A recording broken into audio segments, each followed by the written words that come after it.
Hello, ladies and gentlemen, I am the Victorian Cowboy, and today we're talking about Chapter 3 of A Time of Contempt, the third novel in the second novel in Andrzej Sapkowski's Witcher series, not counting the two collections of short stories.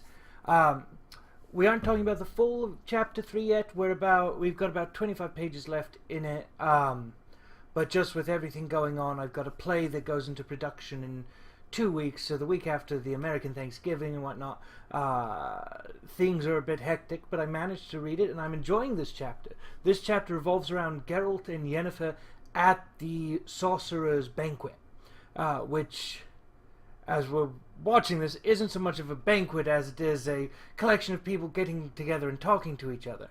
But this is where the book, and Sapkowski does a wonderful job of painting a picture of what's going on, because we're seeing it through the eyes of Geralt, and Geralt has this really unique outsider sense wherever he is. And so seeing him, even though he's there with Yennefer on Yennefer's arm, seeing how people respond to him, people who might view him not as, say, a monster, but as a peculiarity, something to be studied and learned from, or, as Sabrina, Yennefer's one friend, would put it, something to be mounted.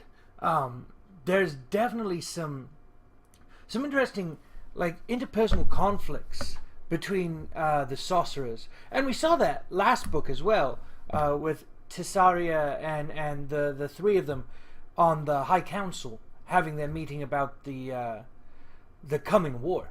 And so I'm looking forward to seeing more of Geralt interacting with these people.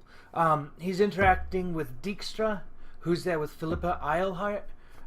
We get to see Geralt and Philippa have this really interesting discussion, and they're talking about spies, and we get to see Geralt and his dislike of not spies themselves, but of the action of spying. And just that sense of shadiness and distrust, and it just gives us more insight into his personal moral code, because witches, well, Geralt talks about living by a code. It's not a witch's code. The witches don't have this,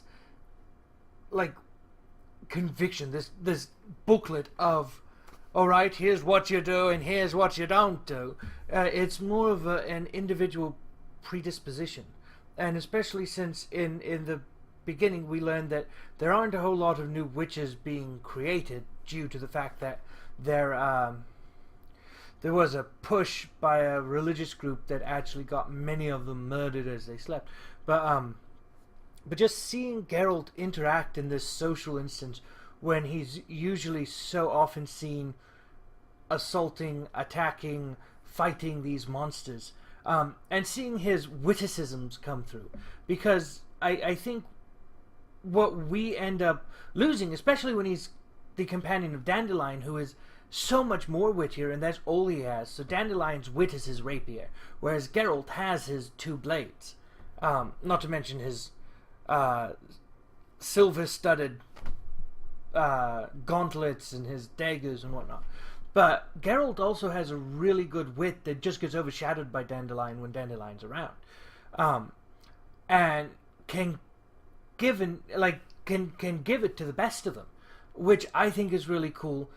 And it doesn't feel forced coming from him, because, so in this instance, one of the wizards asks him to be brutally honest, because hiding behind, pomp and circumstance and formality is taxing and trying. And Geralt just, rips into it, much to the wizard's delight, only to be told by, I believe it's Philippa, who comes and rescues him from that particular social situation, that guy, don't trust him, that's his usual ploy to get people talking, which is look at the shoes and all these creatures that are going extinct because people are slaughtering them for wear and whatnot. Something I did find interesting just about the world of the wizards is, at their banquet, using magic is such a faux pas. All the talk of faux pas in this chapter, just the social situation, I felt was really delightful, just to see this other side of the world. And I know I've complained in the past about the chapters not revolving around Geralt, and generally because they revolve around some of these more formal settings. But seeing Geralt, the fish out of water in the setting, just for me makes it more enjoyable. Conversely, the chapter in which Ciri was out on the town and got in trouble with the Wyvern, so chapter 2, I found was really refreshing as well, because Ciri isn't necessarily this moody character anymore, and she exhibits more of that rambunctious side, and so the emphasis isn't necessarily on her saying no and wanting to get away and all of these more negative traits, and it's more on her showing off what she knows and getting to be a kid, or in this case a preteen or a teenager. She's, I believe, 13 or 14 now, but anyway, so getting to see her start to embrace what she's learned in a way that's almost showing off, I feel was really nice and refreshing, and seeing her not freeze up in combat. So she jumps to action where the knight was not jumping to action, which is different than in the first book, where during the Scoia'tael attack, she freezes because she can't slay the elves or the humanoids. But when it comes to the monster, the wyvern that's coming after them, she doesn't hesitate. She slices that thing's head in twain and leaves. And I think it's similar to Geralt's philosophy, where unless you absolutely have to, you aren't going to kill like the intelligent beings, because much like the dragon jackdaws in the short stories, like they have this level of intelligence and knowledge that you don't want to get rid of, whereas something like a ghoul or a wyvern or a manticore isn't there to, like, is trying to survive, but they're a wild animal willing to tear down and destroy, as opposed to something that can think and reason.